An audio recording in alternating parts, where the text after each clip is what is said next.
Kumusta guys? Pang 23 days na ng aking mga alagang itik na seho.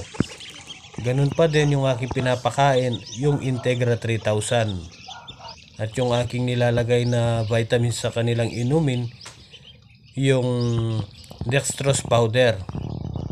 Yan guys, merong nakalagay na dextrose powder ngayon sa batya.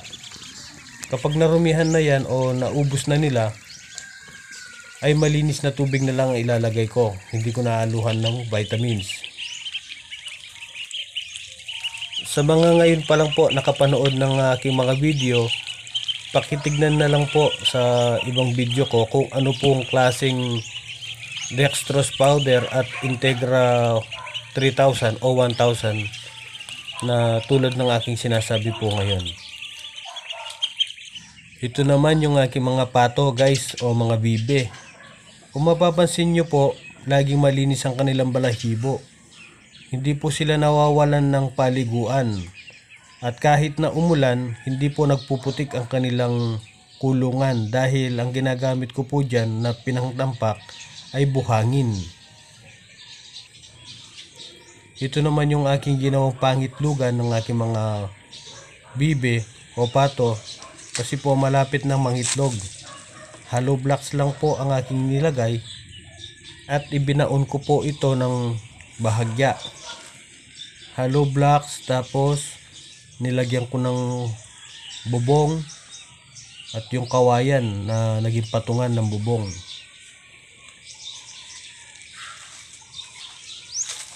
Napakasimpleng ginawa. Gawin lang to guys. Wala mang 5 minuto natapos na ako dito. Ayan, yung siguraduhin lamang guys na yung bubong ay sobra dun sa hollow blocks para hindi tumulo yung tubig sa loob. Ayan siya guys, ganito lang siya kasimple.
Hanggang dito na lamang po. Maraming salamat po sa panonood.